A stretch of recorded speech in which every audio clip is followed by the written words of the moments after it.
加拿大新总理卡尼14宣誓就职，面对川普发动关税战，加想要并吞的意图，伊搁一摆宣誓加拿大永远袂以任何形式成做美国的一部分，也是希望甲川普透过沟通促进双边的利益。I, Mark Carney.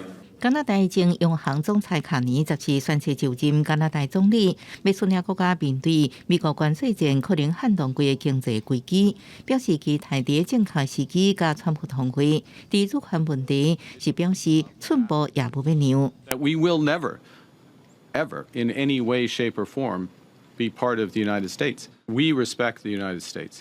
We respect President Trump. We'll both be looking out for our countries, but he knows, and I know from long experience, that we can find mutual solutions that win for both. 卡尼将对个人数大精简，强调施政两个优先。第一是伫面对无合理贸易行为的时阵，保护加拿大劳工甲家庭；第二是减少政府开支，来投资更较侪资金发展国家。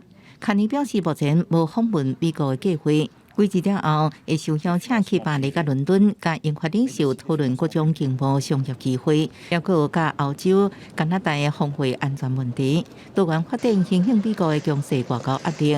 卡尼是加拿大第一个无议员或者是内阁经验，因讲是政治素人的总理。伊出台进行民调制度，而且甲川普关系无好的杜鲁道，也带动执政党的名声来回升。不过加拿大原定10月之内爱大选，卡尼可能真紧的宣布提早举行，确立民意的基础。若无在野党也会发动无信任案。